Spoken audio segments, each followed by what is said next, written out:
जय बोलिए विश्वबंधु भगवान महावीर स्वामी की जय। संत श्रोमणी आचार्य गुरुवर श्री विद्यासागर मुनिराज की जय। महानुभाव, भूगोल का ज्ञान मानचित्र देखे बिना नहीं हो सकता। बच्चों को गा गणेश सिखाने ककहरा के लिए सचित्र वर्णमाला पढ़ाई जाती है। अपने पूर्वजों का ज्ञान कराने के लिए उनके चित्रों का होना आवश्यक है। अंग्रेजी की अल्फ़ाबेट सिखाने के लिए ए फॉर एप्पल का चित्र अनिवार्य है, ताकि बालक चित्र के माध्यम से अति शीघ्र ज्ञान प्राप्त कर पाठ याद कर सकता है, यूँ कहिए सीख सकता है। इसके बिना उनका ज्ञान असंभव है। वैसे ही अपनी आत्मा का स्वरूप शास्त्रों में पढ़ा तो जा सकता है, परंतु उसे समझने के लिए आंखों के सामने आदर्श की आवश्यकता होती है। जैसे सचित्र ए फॉर एप्पल सिखाने से बालक कभी सेब फल को देखकर ए फॉर एप्पल कह उठता है, या उससे पूछो ये क्या है तो कह देगा ए फॉर एप्पल।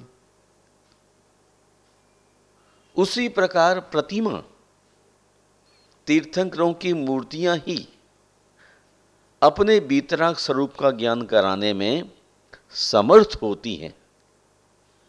शांत प्रशांत मुद्राओं का अवलोकन किए बिना सांसारिक व्याकुलता दूर नहीं हो सकती। भावनात्मक एकता संपादन के लिए ही मूर्ति विद्या का आश्रय लिया जाता है। भावों को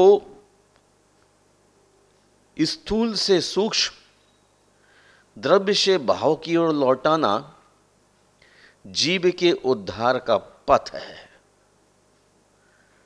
अंधकार से प्रकाश की ओर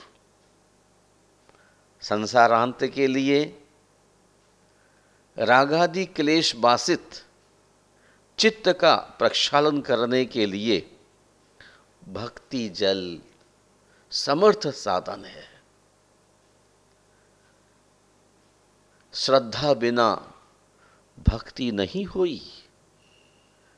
बिना भक्ति के मुक्ति का घंटा कौन बजाए। मूर्तियां मंजिल तक पहुंचाने के लिए आदर्श है।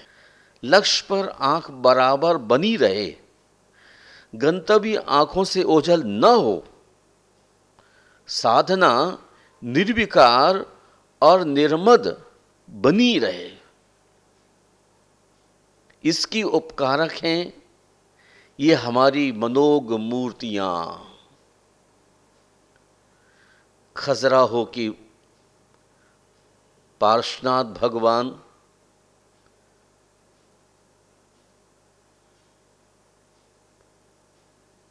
उदयगिरी के आदिनाथ भगवान, कुंडलपुर के बड़े बाबा महावीर भगवान, ये सब हमारे लिए आदर्श के रूप में काम करते हैं। मंदिर हमारी आध्यात्मिकता की सामाजिक अभिव्यक्तियां हैं। स्थापित मूर्ति हमें जहां एक ओर वीतरागता, वितृष्णा, परस्पर स्नेह, निर्वैर इत्यादि इत्यादि का संदेश देती हैं, वहीं दूसरी ओर स्वाध्याय कक्षों द्वारा हम अपनी ज्ञान पिपासा को भी तृप्त करते हैं।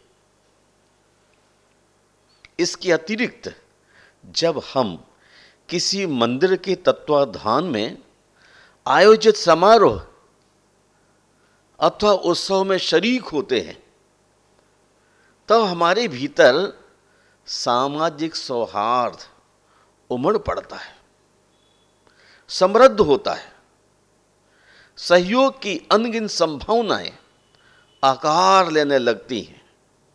आध्यात्मिक विकास के साथ परस्पर सहयोगोन्मुख सामाजिकता का विकास मंदिरों की बहुत बड़ी देन है। सच पूछो तो वहां पाषाण के अतिरिक्त है क्या? कला के माध्यम से पाषाण में मानव विकास की आध्यात्मिक मुद्रा को प्रस्तुत करने वाले ये मंदिर ही हैं। मूर्तियों को कलामर्मी केवल अर्थलिप्सा के लिए नहीं गढ़ सकता। वीतरागता की दिव्यात्माओं को, करुणा और वितृष्णा को पाषाण में उतारना आसान नहीं होता। महानुभाव पाषाण के अंदर परमात्मा का रूबरू कराने के लिए अनेक विध शिल्पी को साधना करने की जरूरत होती है। गोमटेश बाहुबली भगवान सहस्त्र वर्ष पूर्व एक पाषाण पर उत्कीर्ण किए गए, आज भी वह वीतरागता का संदेश देते हैं। आज भी वह वितृष्णा का संदेश देते हैं। आज भी वह अयुद्ध का संदेश देते हैं। उनकी पीछे जीवन दर्शन भी सक्रिय है।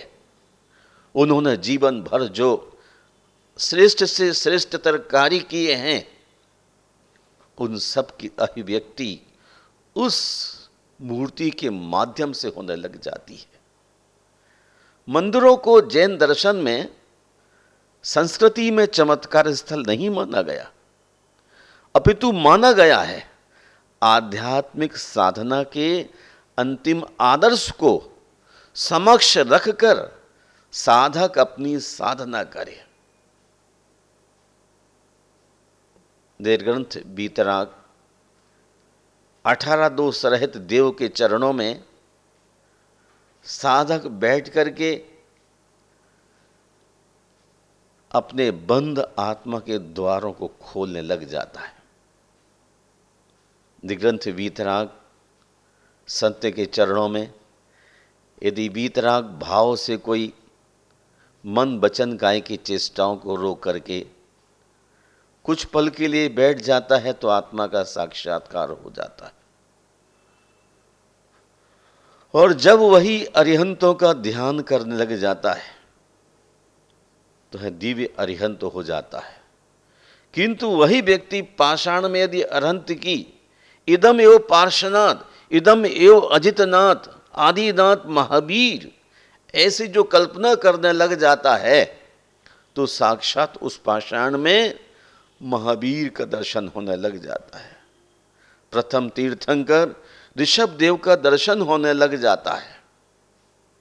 वह केवल साधना, आराधना, उपासना केंद्र के अतिरिक्त और कुछ भी तो नहीं है। साधक अपने मन को उस मूर्ति के साथ साक्षात जोड़ लेता है।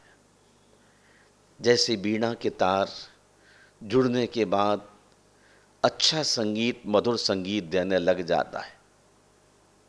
साधक अपने स्वभाव में आ जाता है और अपने स्वभाव में आने के बाद परमात्मा की शक्ति का ट्रांसफर होने लग जाता है। ईश्वर विभूतिवान है। तुम सा कोई दानी हो, जग को दे दी जग की निधियां। उनके पास जितने गुण हैं उन गुणों को लेने वाला आदमी चाहिए। उन मूर्तियों के माध्यम से अपने लक्ष्य को स्मृत करने का इससे सक्षम अन्य और कोई साधन नहीं है। कोई व्यक्ति किसी दुकान पर कोई वस्तु खरीदने गया है, साथ में अपनी छतरी लेकर गया हुआ था। मौसम साफ हो गया, दुकान पर छतरी भूल गया। सामान लेकर चल देता है इंसान, रास्ते में किसी दूसरे हाथ में छतरी देखता है तो अपनी छतरी की याद हो जाती है और उस दुकान पर जाकर वापस अपनी छतरी ले आता है, तो निरंत वीतराग अरहंत 18 दोषों से रहित उनका दर्शन करने से क्या उनकी शक्तियां हमारे भीतर रूपांतरित नहीं हो सकती हैं? तमाम शक्तियां रूपांतरित होने लग जाती। उनकी उपासना से साधक में विभूतियों की अभिवृद्धि होती है। श्रेष्ठताओं और सद्गुणों का पुंज समुच्चय है। ईश्वर उनकी समीपता हम में महानता उद्भूत करता है। महानुभाव प्रभु दर्शन से नूर मिलता है। प्रभु दर्शन से नूर मिलता है, गमे दिल को सरूर मिलता है। जो इनके दर पे आता है उससे कुछ ना कुछ जरूर मिलता है। जिनेंद्र दर्शन से जीवन में पवित्रता, विशालता, वीतरागता और शुद्धोपयोगिता का साक्षात रूबरू होने लगता है। मोह क्षय और कर्मों का विलय तो सहज ही बन पड़ता है। यह ऐसा दर है जहां हर वर मिलता है। जैसी सोच वैसा सृजन। पत्थर में परमात्मा का दर्शन, मनुष्य में महात्मा का दर्शन, सोहम का ध्यान सोहम तक पहुंच जाता है। मंदिर की मूर्तियां मात्र बोलती नहीं हैं, से सब समो शरण की तरह प्रबल निमित्त है अपने स्वरूप का साक्षात्कार कराने में। हम इन मूर्तियों को केवल बुत न समझें, ये जीवित भगवान है। इनसे लेने वाला आदमी चाहिए। श्रद्धान भक्ति जब तक इनके प्रति नहीं होगी तब तक कोई भी इंसान परमात्मा तक पहुंच नहीं पाता है। परमात्मा तक पहुंचने के लिए इन बिंबों के प्रति हमारा जो आकर्षण है, जो हमारी भक्ति है, रुझान है, समर्पण है, आस्था है, विश्वास है, प्रतीति है, यही सब तो हमें अरहंत का दर्शन कराने में कारण बनते हैं। अरिहंत, आचार्य परमेष्टि, उपाध्याय परमेष्टि और साधु परमेष्टि के जितना गहरा श्रद्धान होता चला जाता है, उतना उतना उनका चरित्र के प्रति हमें विश्वास बढ़ने से हमारे कदम उस ओर बढ़ जाते हैं और वो प्रतिमाएं बोलने लग जाती हैं। कलयुग में भी आज अरिहंत का दर्शन, ऐसे कलयुग में जब शरीर अन्न का कीड़ा है, मन चंचल है, तब भी निर्ग्रंथ वीतराग आचार्य का दर्शन, उपाध्याय परमेष्टि का दर्शन, साधु का दर्शन हमारे लिए साक्षात शुद्धोपयोग में निमित्त बनता है।